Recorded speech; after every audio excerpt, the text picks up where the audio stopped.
Hello, everybody. Welcome to What Would Your Ideal World Be? A new podcast which examines many important people and the important things in their lives, what they think about most current trends at the moment, what they think about certain subject matters, and of course, what their ideal world would be. As part of this special series of episodes I'm having to covering the London mayoral election 2021, today's guest will be Winston McKenzie, a man who has run consistently for political office throughout much of his life, including more recently for the populist right parties UKIP and the English Democrats. He's also featured on a number of reality and political shows over the last few years, and was planning to run as a mayoral candidate under his own party banner of Unity and Action, but failed to meet the ballot for legal reasons, of which we'll discuss during the interview.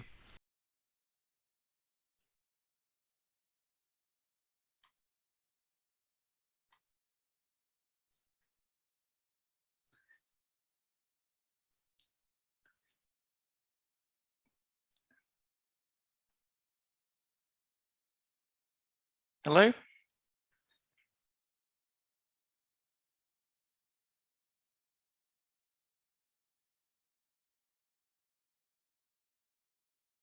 That's what I'm trying to do. Oh, here we go. There we go, yeah. Hey, how are you? Yeah, not bad. Yourself? Fine, thank you. Thanks for coming on once again. Yeah. I was, thanks for taking the time to get in touch with an old scholar, mate. Oh, yeah, congratulations on your doctorate, I forgot to mention. Yeah. Thank you very much for that. It's I'd just like to pass, if possible, my condolences today, Ed, to the royal family. Sure, yeah.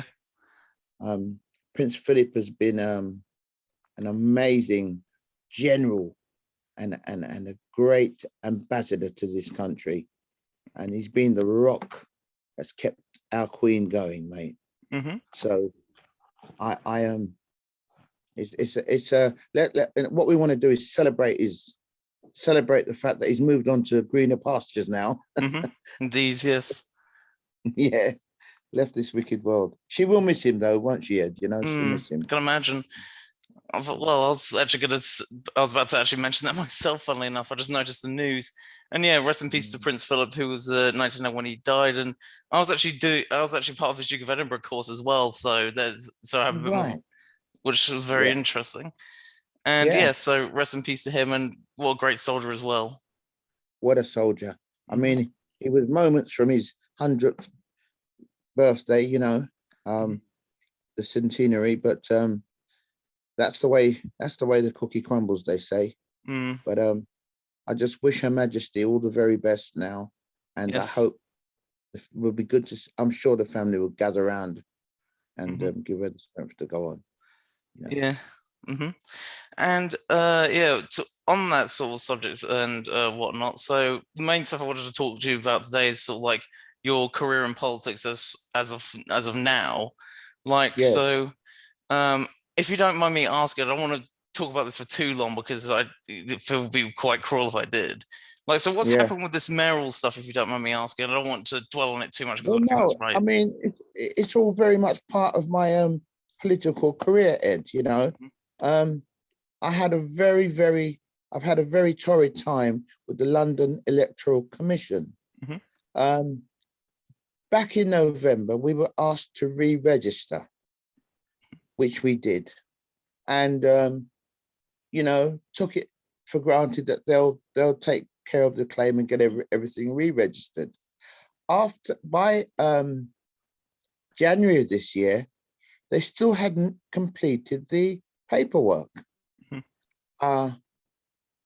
They wrote us in February, I believe it was, to give us make us aware of the fact that they're having terrible problems with their IT system. Would we just bear with them? Our re-registration cannot be completed at this moment. So we did. We were the good little children. We listened to them and abide what they had to say, only to find out at the 11th hour that they'd turned down our re-registration because, as far as they were concerned, our constitution doesn't no longer fit their criteria. So my argument was that being a small party, if my constitution does not fit your criteria, then a lot of other political parties, small political parties indeed, will be facing the same problem as I am. So why pick on me at this late stage? So it's not something that I'll allow to rest lightly. They must give me, I understand why they've done what they've done, but it's totally wrong, Ed. I spent over a year campaigning to become Mayor of London. I even got myself a great sponsor. I went back to my sponsor and, mentioned what had happened, and he pulled out immediately, because the idea of the sponsor coming on and paying the £20,000 entrance fee and allowing me to stand, I'd gathered 14 London Assembly candidates. All right. I had to stand everyone down, Ed. Can you imagine how I felt? I can imagine, I stood them down, everyone turned on me, how could I let this happen? Well, if you put in an application from November until March, you'd expect it to be completed. You're looking about 3 clear months, nearly 4 months before they call me at the 11th hour or send me a letter at the 11th hour telling me I cannot run as a political party. Oh, but I'm welcome to run as an independent. Well, how can I run as an independent if I have only got one sponsor who's hell-bent on getting himself a mention, getting all the kudos that goes with the election? I'm still gutted, as you can hear in my voice. I'm gutted. Oh, I can imagine. Yeah. Well, it just seems rather odd to me, especially because they've allowed on the ballot for London Mayor like several candidates who are joke candidates. Like they've allowed Captain Binface on there, or some of these like joke YouTubers on there. But I don't know, it just seems a bit really odd. But I'm not really sure what to say. What I can say without getting any legal issues coming my way, I guess. Yeah, I know. It's what I can say is that they are totally disorganized. They're disorganized and they're uncooperative when you call. I could understand if I was a new political party. My party's been registered with the London Electoral Commission now for over a year. No, 2 years, sorry, 2 years we've been registered. Marianne lets me know. We've been registered for 2 years, and then suddenly, can you imagine, Ed, with such an important election on, at the 11th hour, they turn around and say to you, excuse me, your constitution is wrong, and there won't now be time to consider a new constitution. Could you imagine? Yeah. What sort of things do they pick in the constitution then that they objected? Do they specify anything, or was it just, well, we don't like this, edit it, please? Oh yes, I mean they've given us. I mean, our constitution has been registered since well, how long ago was it?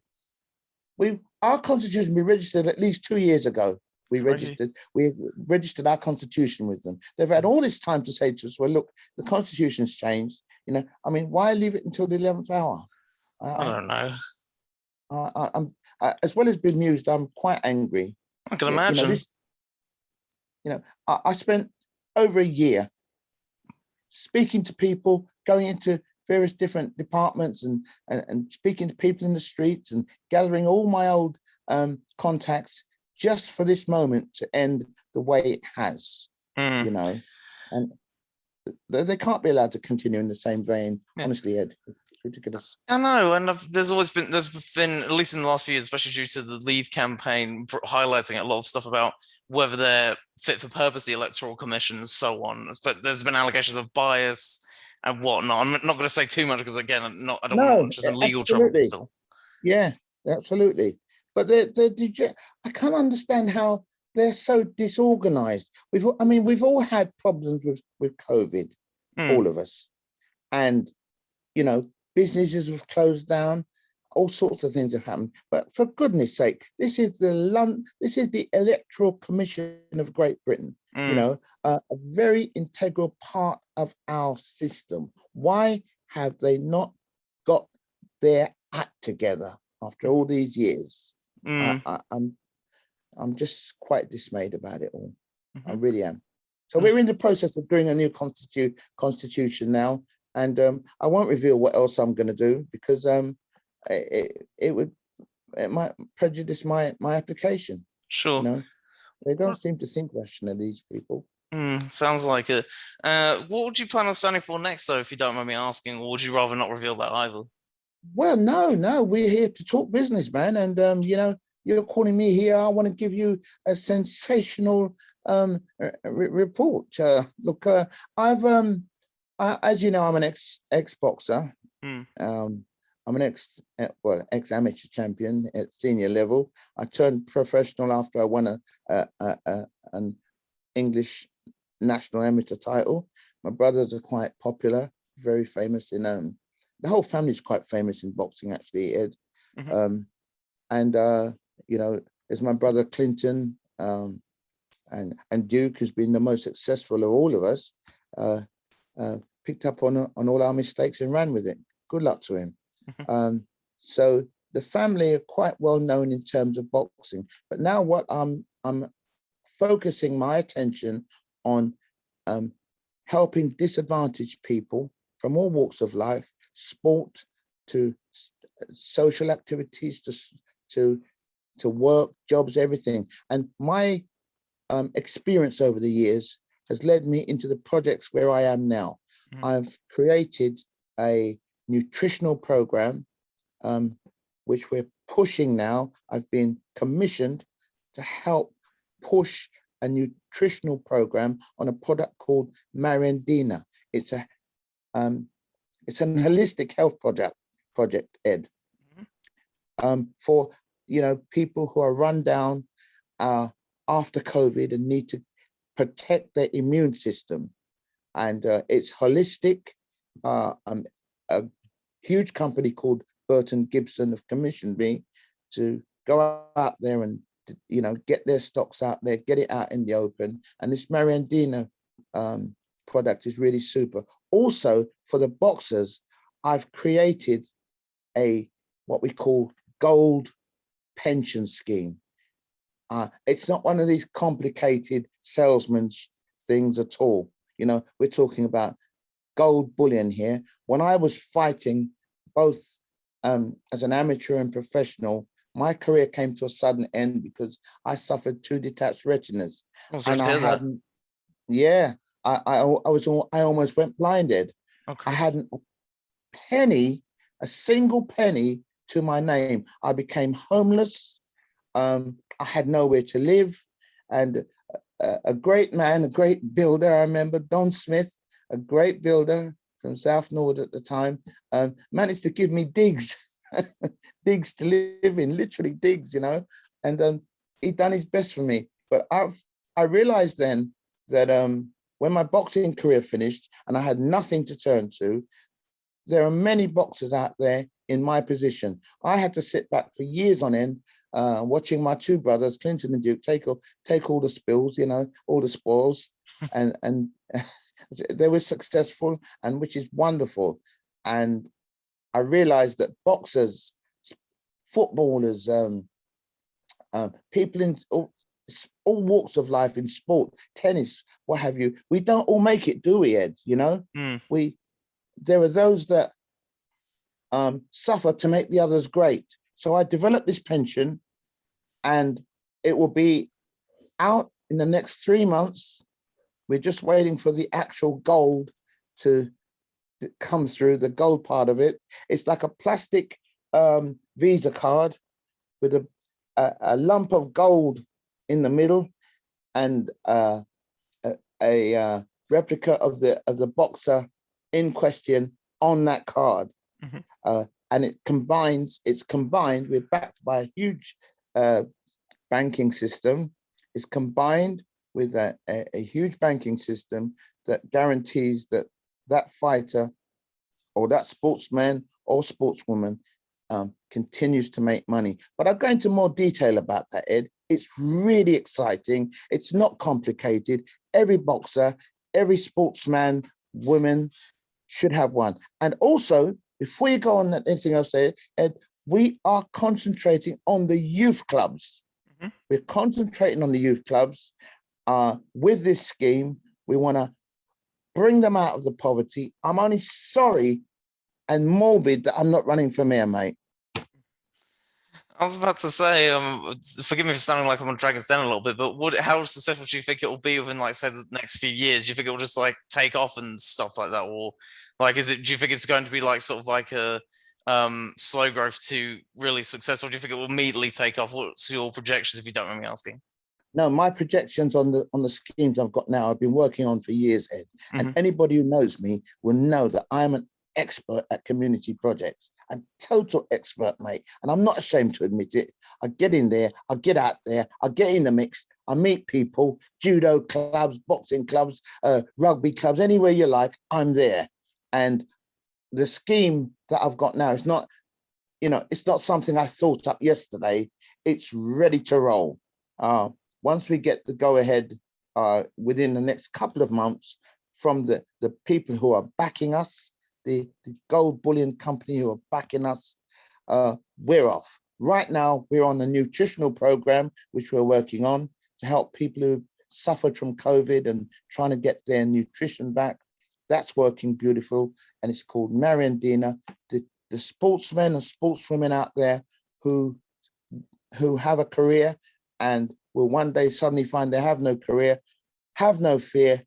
We've got this pension scheme, this great saving scheme, I should call it a saving scheme that triples and doubles in value, providing you're on the scheme. So if you finish your career abruptly and you've got nothing else, you've got enough for a deposit on a house or a flat or something you can rent and keep yourself safe and well.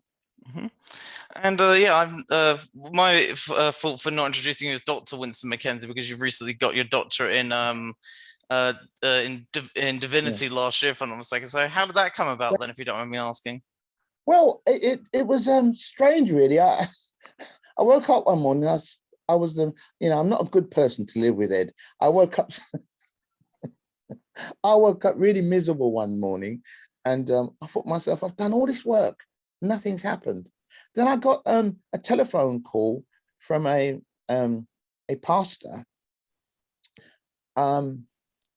in Los Angeles, and I thought, eh? He said, is that Winston McKenzie, the boxer? I said, yes. He said, would you be, sir, would you be of a mind to accept an honorary doctorate? We've noticed your work in England with the youths and going into schools, lecturing and bringing up all these schemes. Your work's well documented. It's all over the internet, he said. And we're working with a church in London. There's a specific church in London, and it's actually my church they're working with, a church I go to. And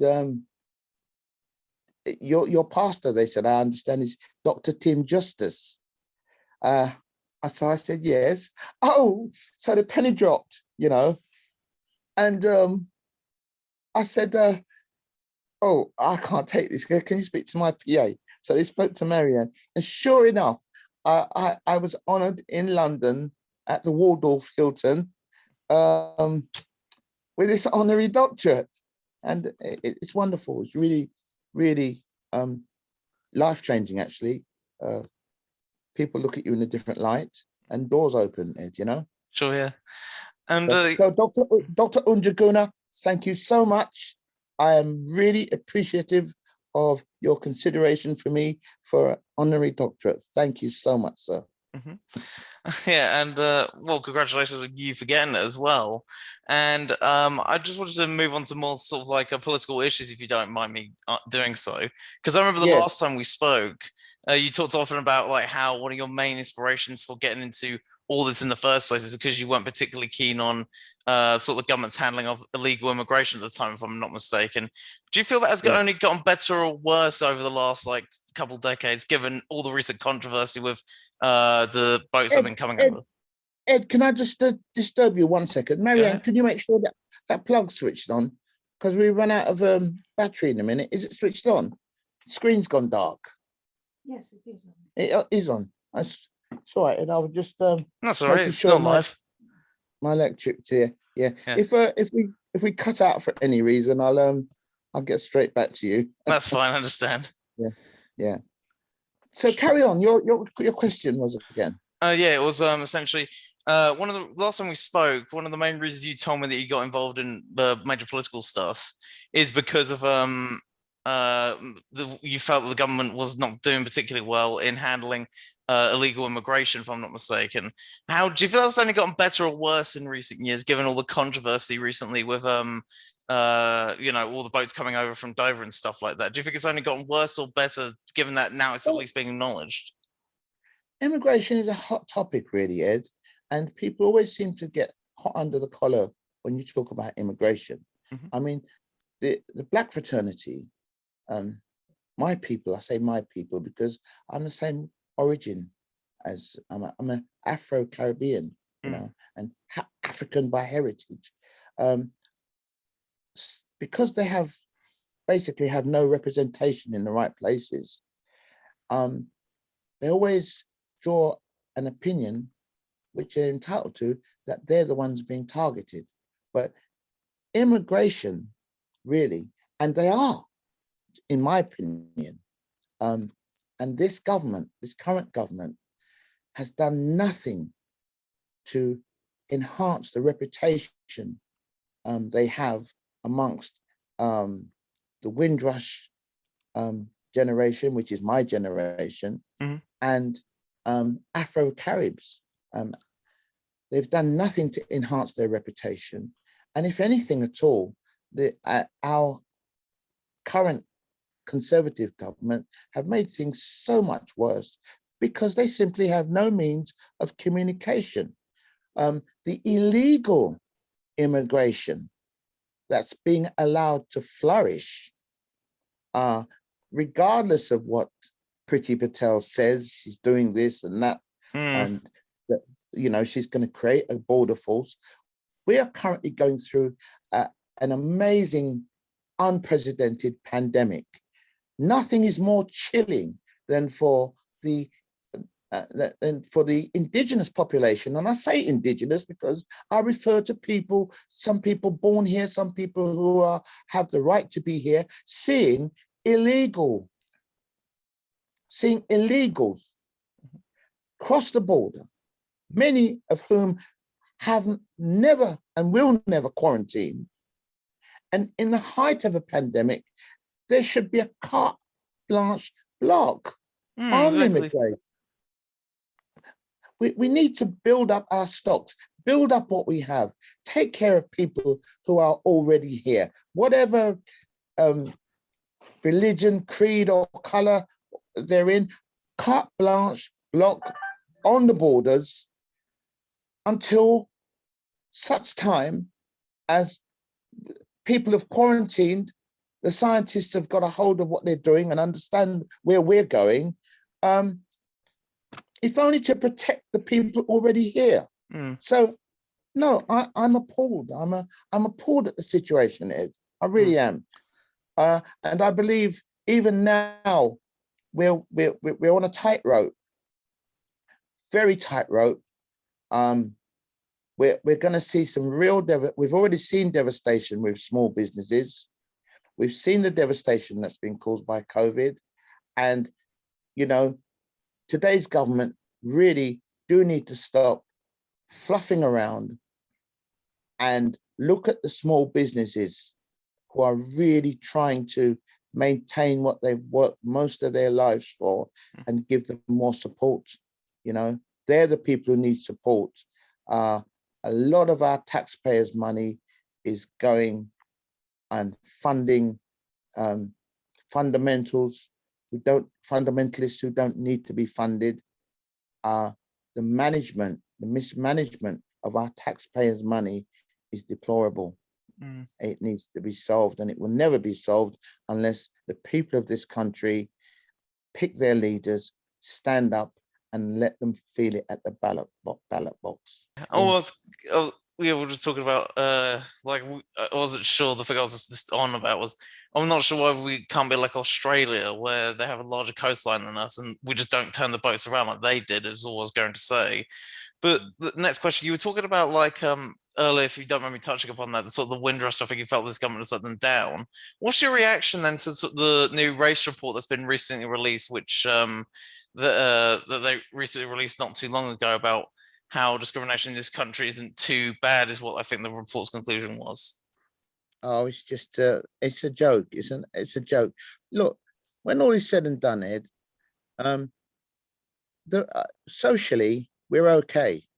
I believe personally that the situation with regards to racism in this country has got better, a lot better over the years, but the institutions are profoundly racist.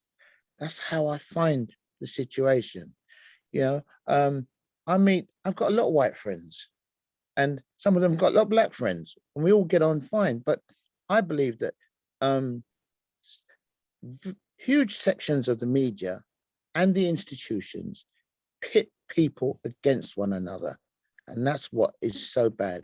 The institutions need to fix up, and the police in particular, they really leave a lot to be desired.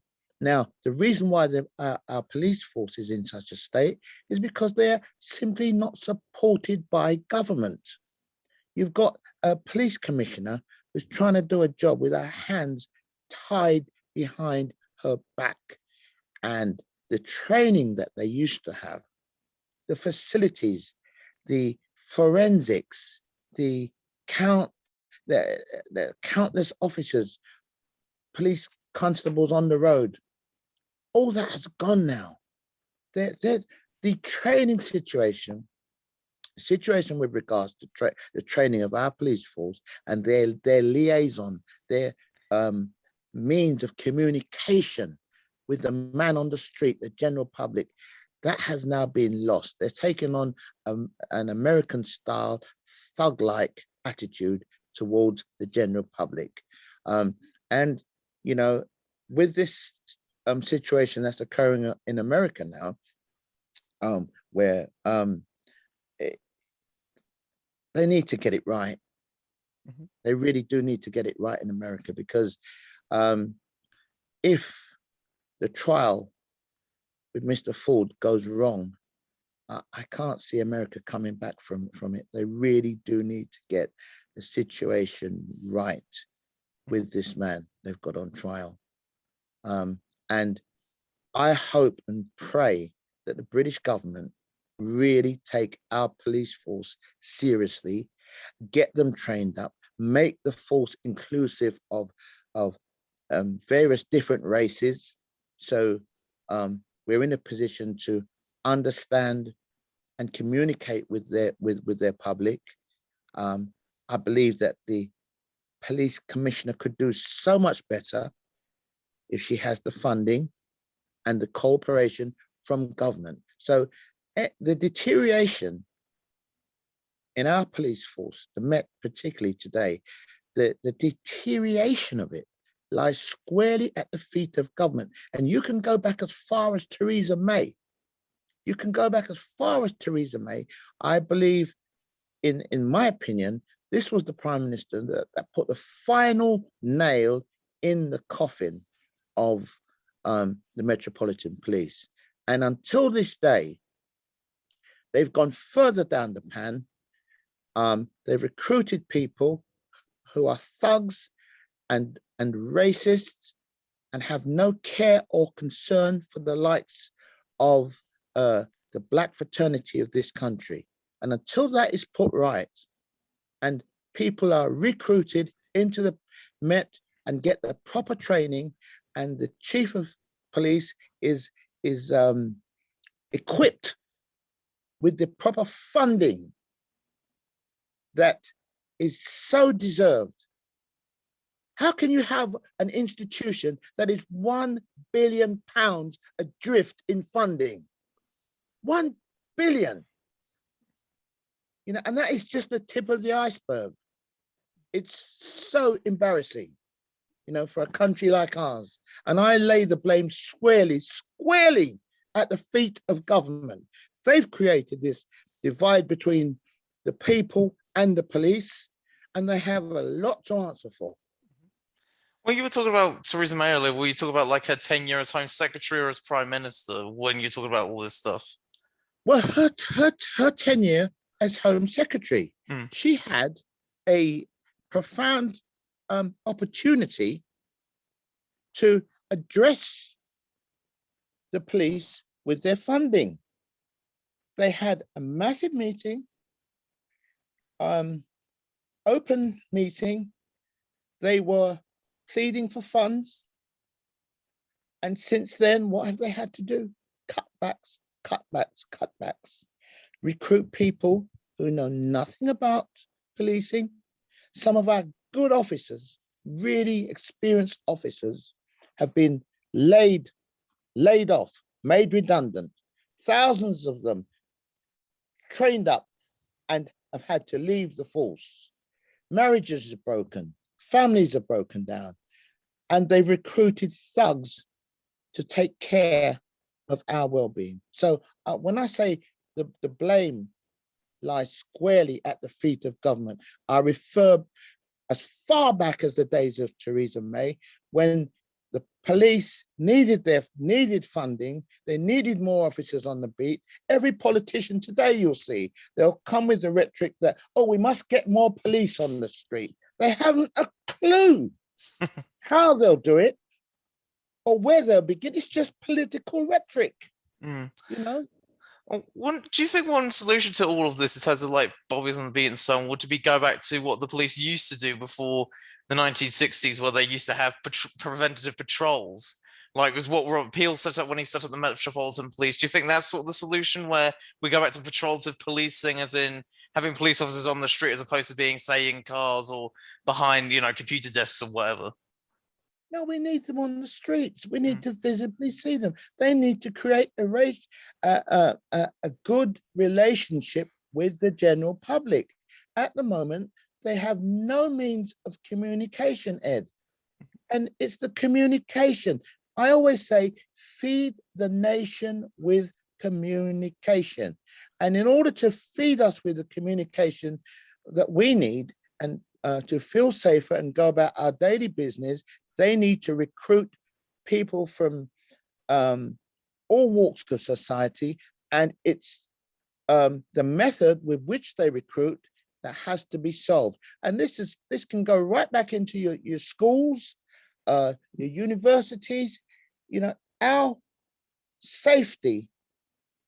And as we go about our day-to-day living is so important. The community liaison amongst the police force and the general public should be first and foremost on their list.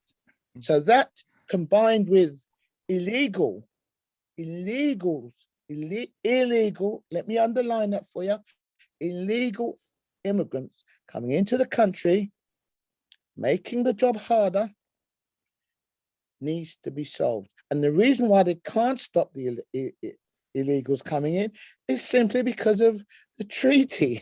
There's a treaty we have with France that can't just be overturned like that. And France are making full use of bringing people in and dropping them halfway, and knowing that they're now our responsibility. Mm-hmm. So it's something politicians have to get together and work out exactly how much they're going to put into immigration, how many people, how many bodies they're going to accept on a yearly or daily basis, and take it from there. Because until France and Great Britain work out this immigration treaty, we're always going to have this problem. Mm-hmm. And just because you hear it goes quiet for a little bit, it doesn't mean to say the problem's solved.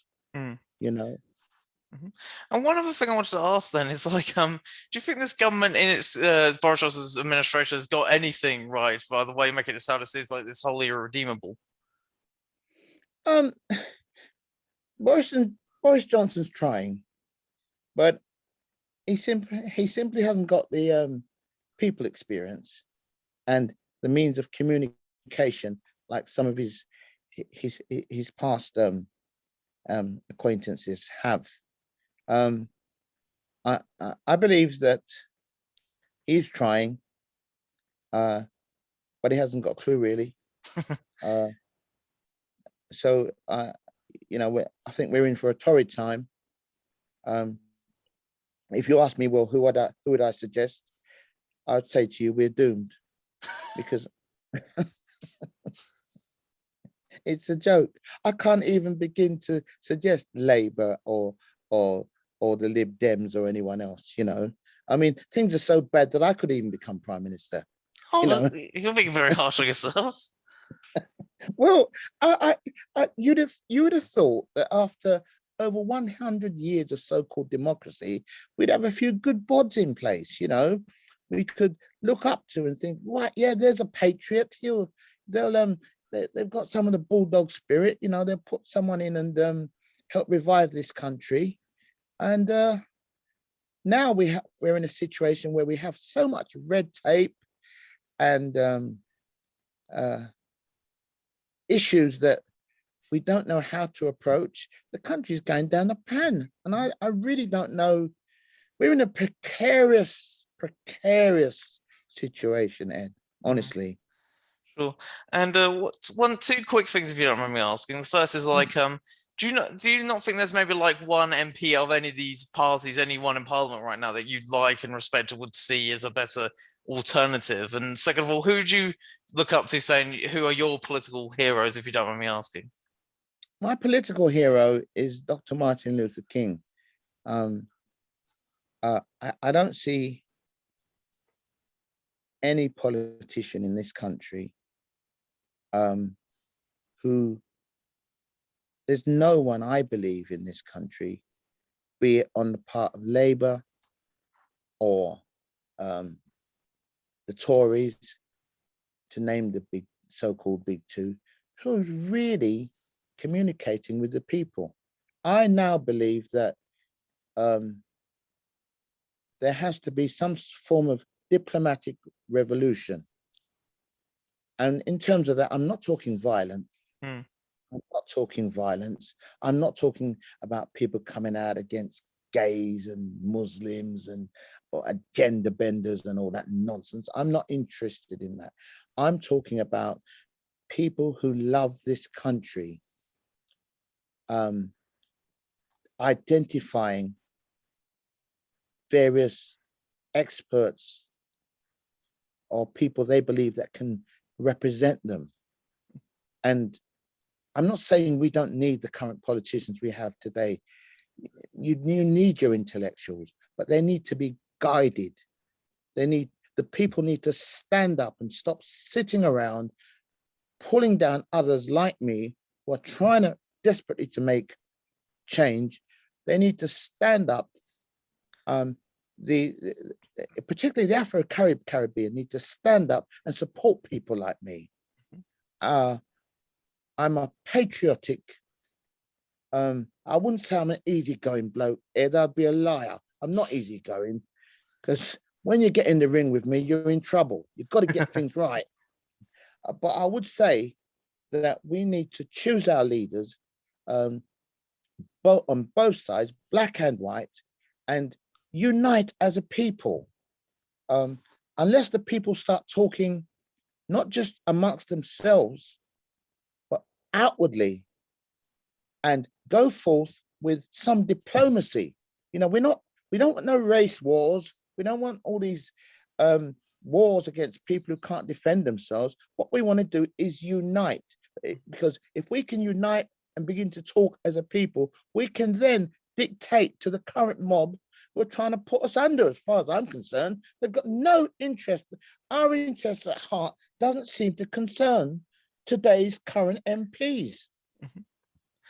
And the next thing I wanted to ask you from that is like, is there anyone currently in the world, any sort of major political figures or whoever that you admire or who you think we should sort of like ape or replicate? Like, say someone like, oh, you think like someone in a different country or assistant they have, you look over and think, Well, oh, why don't we do that? no, I've got to laugh, because I'll tell you why I've got to laugh. For me, the only politician alive today on this earth at this present moment, and I know they're all going to put the crucifix up, is Donald Trump.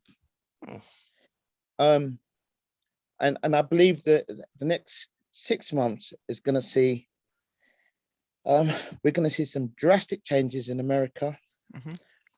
America's very much going backwards at the present moment. I know Donald Trump is not a great lover of the black fraternity, and they're not a great lover of him. But I don't believe the man's an out and out racist. I believe that he does what's best on the day. And if this world is going to be saved any at all, if the globalists are going to have a spanner put in the works, it has to be Donald Trump. I know that the Afro-Carib fraternity don't like the man, don't detest him, but I'm a businessman. I'm a businessman, Ed, and I can see another businessman who will keep the peace and turn things around. We only have to look at his credentials when it came to Kim Jong-un. We were on the verge of a World War III, I can tell you, and he brought about peace. If anyone should have had the Nobel Peace Prize, should have been Trump. Oh, well, they give it to Henry Kissinger despite everything he did. So you don't have very much confidence in the administration of Joe Biden and Kamala Harris, then, I assume, by the way you're making it sound. That you have just mentioned a nightmare. That is a time bomb. It's a ticking time bomb just waiting to go off, you know. And it's the same thing. You've got the same issues in this country. Joe Biden's too old and hasn't got the strength anymore. You know, Kamala Harris is not a leader. And in this country, you have loads of small parties and what have you coming up with people who have no experience and are not looking to turn the system around. But you can't stop them and let them continue. This country is totally different to America. We shouldn't mirror ourselves on the United States of America, copy China, copy America, what they do. We are what we are, Great Britain, and British heritage was founded, as we know, off the back of the transatlantic slave trade. And I have to mention it because it's a fact, and that's all the more reason why we should all be collaborating with one another, regardless of creed or color, because we're all responsible for in one way or another, of bringing this country, making this country what it is today, Great Britain, a great nation. It can still be great, but the people have to rise up. They have to be united and be singing from the same hymn sheet and dictate to politicians what this country is and what it should be. They need reminding. And so, if you don't mind me asking, this will be the final question about America and so on. If Trump were to run again, by the way you make it sound, you would support him, yeah, or at least someone who was in his vein in terms of sort of his views and so on.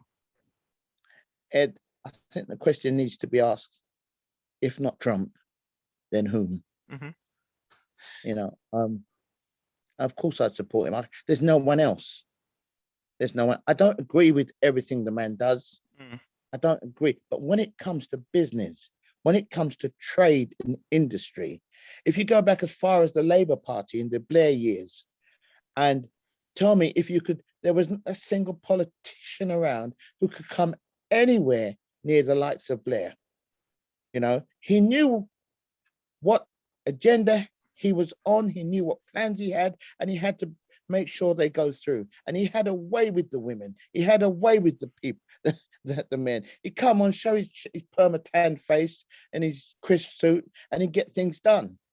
So when you've got leadership like that, the likes of what the Labour Party had back in those days, Blair and his authority, his gentle persuasion, and know-how.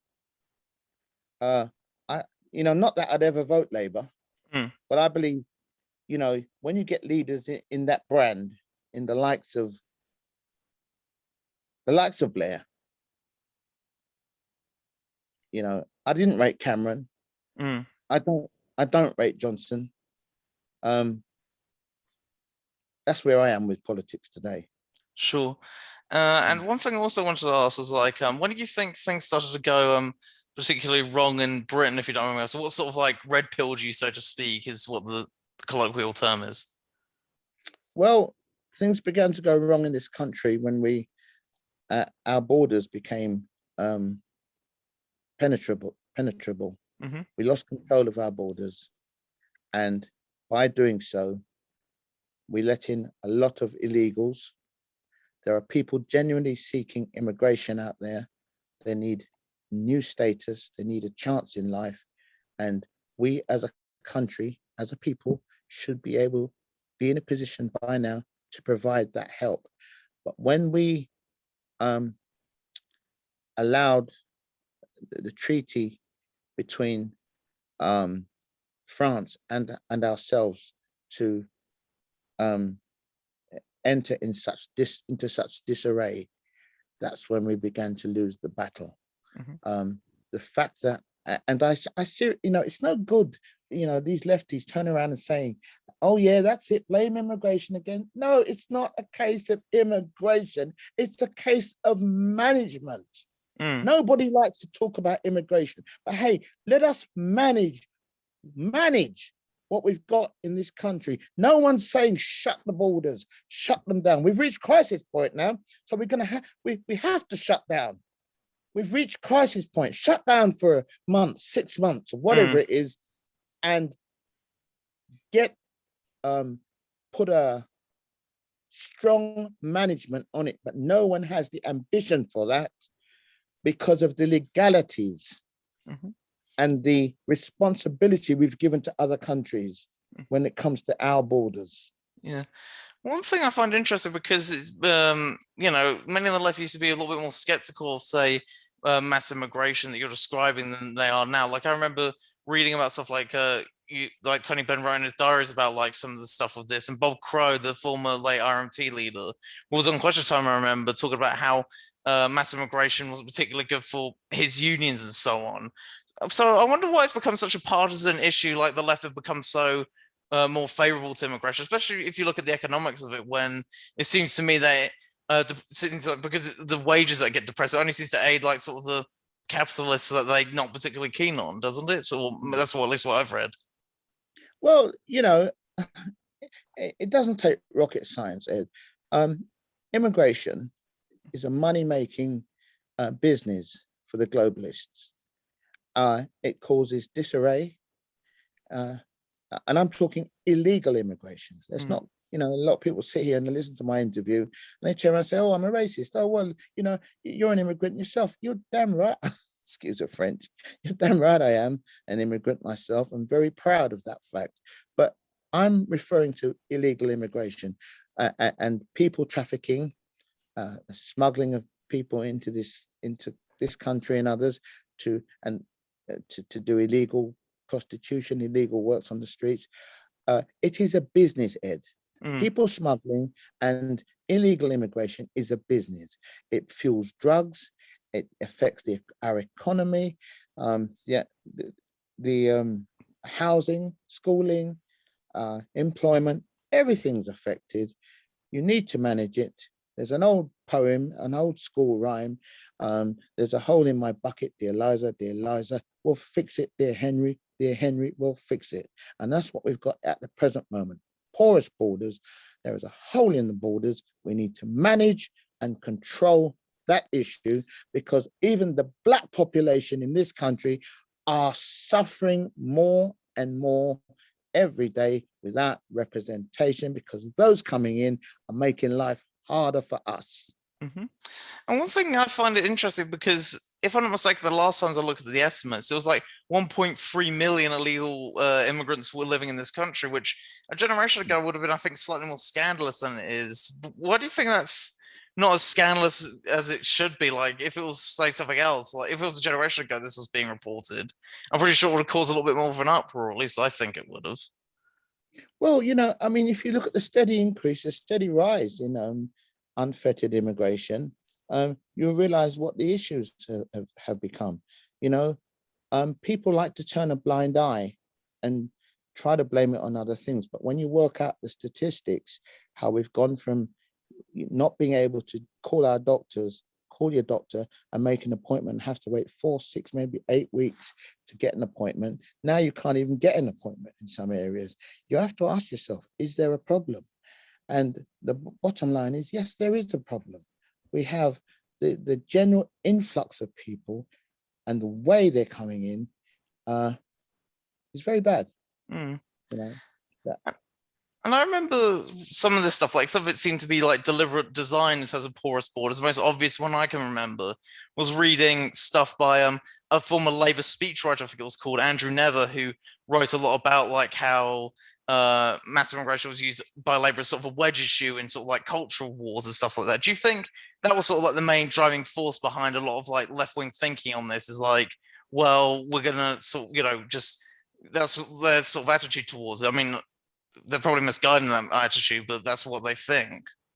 Ed, any topic the left or the right can use against each other, they'll use it.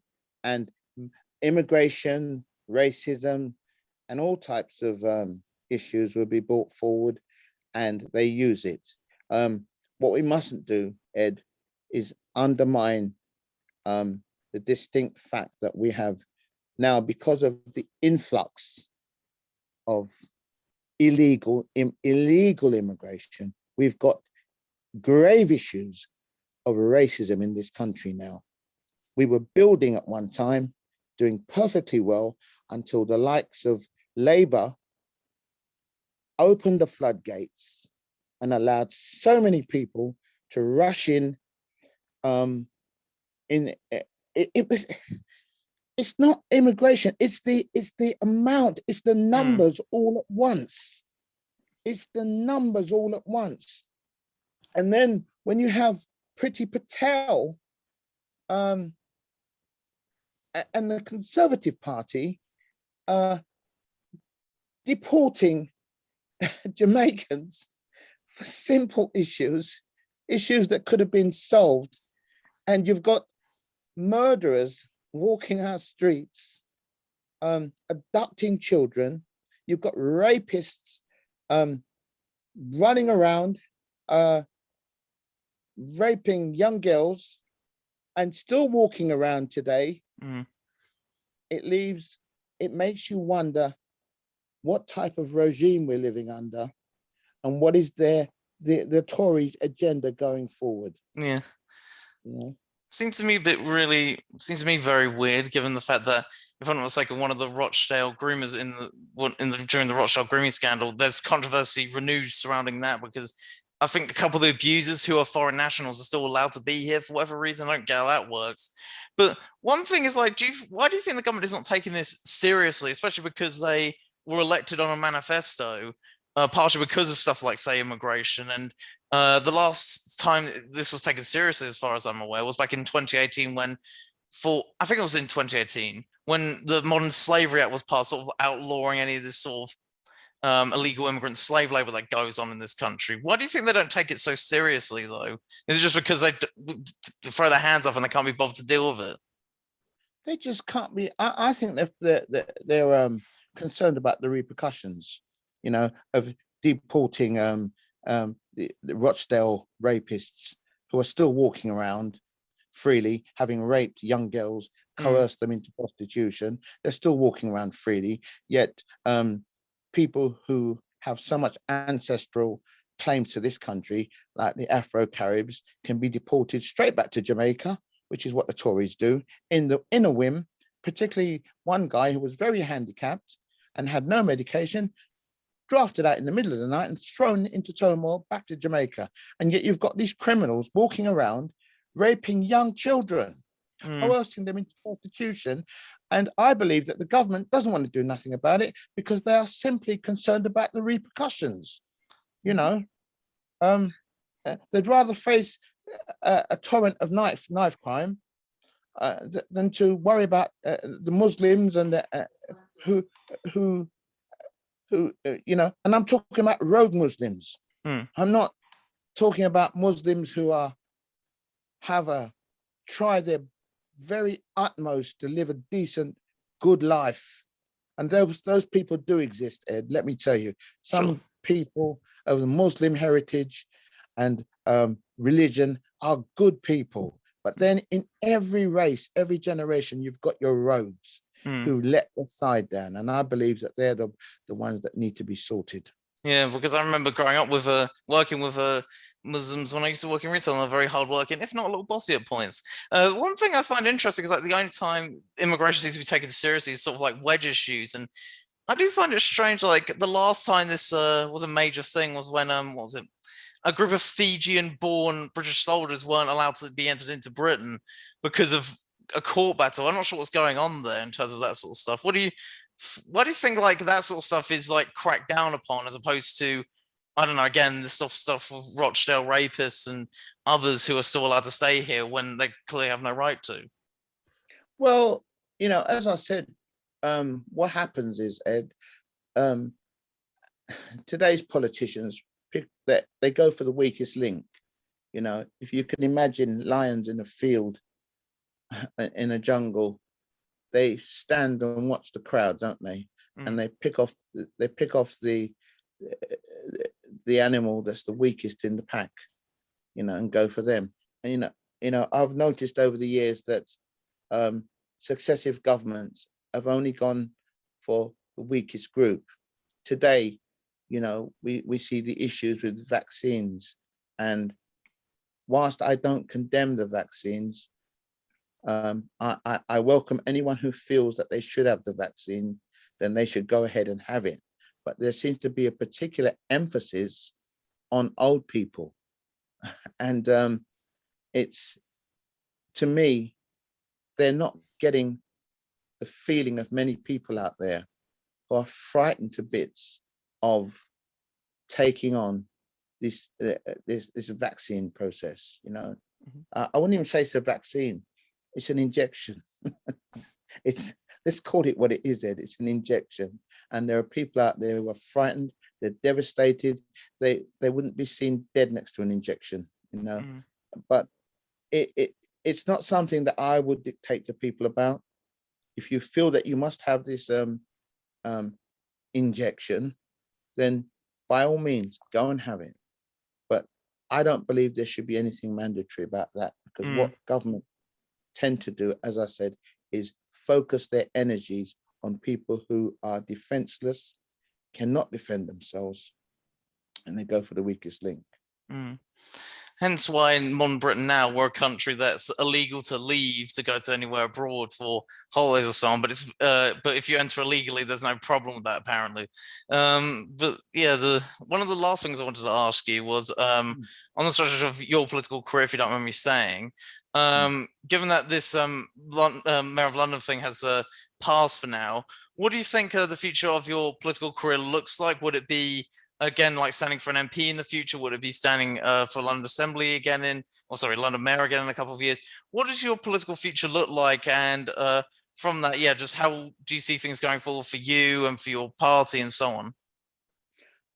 Ed, I ain't going nowhere. I'll be a thorn in the side. I'll relaunch my political party. I want to specifically galvanize as much as I can the working class community. I don't want to see segregation. I want to inspire as many of those youngsters as I can involved in knife crime. I want to inspire them. I want to show them that there is a different way. And the only way to do that is to dangle the carrot and give them the opportunity to get out of poverty. It's no good people talking around. You're going to hear loads of these candidates turn around and say, oh, gun and knife crime is my priority. You know, I know how to solve it. But unless you've got something to offer these youths, they've been disenfranchised throughout the years, not just the blacks, but the whites. But it's come off particularly worse with the black community because they were down anyway. They were disenfranchised more than the others from the start anyway. But it's important that you have someone like myself who can communicate and draw their attention to other things, show them that there's another way in life. There's a way out of the poverty. And I think today, Ed, the most disturbing thing about gun and knife crime is the simple fact that we haven't got the ambassadors that we need to get out there and communicate with these youngsters and get them involved in schemes. If they like music, get them involved in music, instead of, there were youths around who are good at doing practical things. They're good with their hands, and we need to encourage that, Ed. Not everybody wants to study and be a scientist or a doctor. Some people really like to get their hands dirty and build things, and they've just got the gift to do that. So unless you've got a politician like myself who's genuinely interested in, that little group and these over there and other groups, and really does engage with them, we're always going to have this problem. Mm-hmm. I don't want to find myself in 5 years' time still sitting here saying to the likes of you, someone of your caliber, oh, this, that, and the other's got to be done. I'm a man of action. Mm-hmm. I get things done. And when I stand for Mayor of London, when I stand to become Mayor of London again, I now have 3 years to plan implicitly on how I'm going to do it. I will be able to lay out a whole ream of activities and things that I've dealt with, and it will be documented. It will be there for all to see. And what politicians have got to do these days, stop talking, show the youth action, show them exactly what you're doing and how you've made that change. We can all talk a good fight about what's needed and what's not needed, but implement schemes, things that work. Show us what you're doing, because right now, all you're doing is talking and making promises, gun and knife crime, we need more houses, well, be like me. Get out there and make things happen. And that's what I'm doing on a shoestring right now. And, the proof is in the pudding. We can all talk a good fight. It's like a boxing match. You get a fighter who talk about the others and how useless they are, where really, in actual fact, they're not bringing up anything. When they get in the ring, they can't deliver. So I know I can deliver because I've done it and continue to do so. So let's see what the others do. They've got a challenge on their hands. In Winston McKenzie, Dr. McKenzie, they've got a challenge on their hands. And I'll be the cat amongst the pigeons, as I've always been. So if they thought I was going away anytime soon, they need to think again, Ed. They need to think again. Sure, and I'm still doing this show in a couple of years, I'll happily have you on again. But yeah, for now, that's all I was planning to do. Thank you for coming on once again. And if people wanted to find more information about you and more information on social media, tell them where they can find you.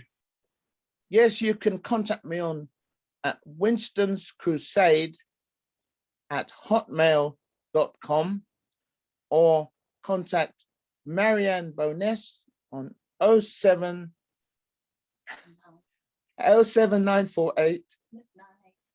Sorry, let's start that number again. 07984 690 625. Contact Marianne. She's my business partner and mentor. But look, let's get serious now. Ed, we've got a catastrophe facing us over the next 12 months or so. And the most important beings on this earth will be our youth. They are the people of tomorrow. Mm-hmm. And if we, as politicians, cannot see that, we cannot see that we have to initiate law and order, protect our borders, and make the facilities that are required available to our young people. And I'm not just talking to young Ed, I'm talking about the issues affecting us today. The young people like yourself and others coming through are our future. You're tomorrow's people. You are tomorrow's people, the backbone of this country. And if you've got nothing to aspire to, what will this country be in a few years? We, as the older generation, need to inspire the likes of yourself so you can aspire to greater things. Mm-hmm. That's what's going to happen. Okay. Thank you very much for coming on today. I really appreciate it. And yeah, thank you for coming on. This has been wonderful. And I hope to see you again, my man. Keep punching and make things happen. Mm-hmm. Let's see you in person. Yeah, let's see you in person as well. We'll see you later. No problem. Bye-bye. Cheers, my man. Bye. Bye-bye. Thanks for watching. If you enjoyed this podcast, please like and share this video, as well as subscribe to the Ed Interviews YouTube channel, and also the Ed Interviews BitChute channel, and also look at my stuff on Mixcloud as well. I have more of this content coming in, and also subscribe to my Patreon subscribe star as well for more guest requests, as well as free copies of my old books. Until then, see you next time, guys.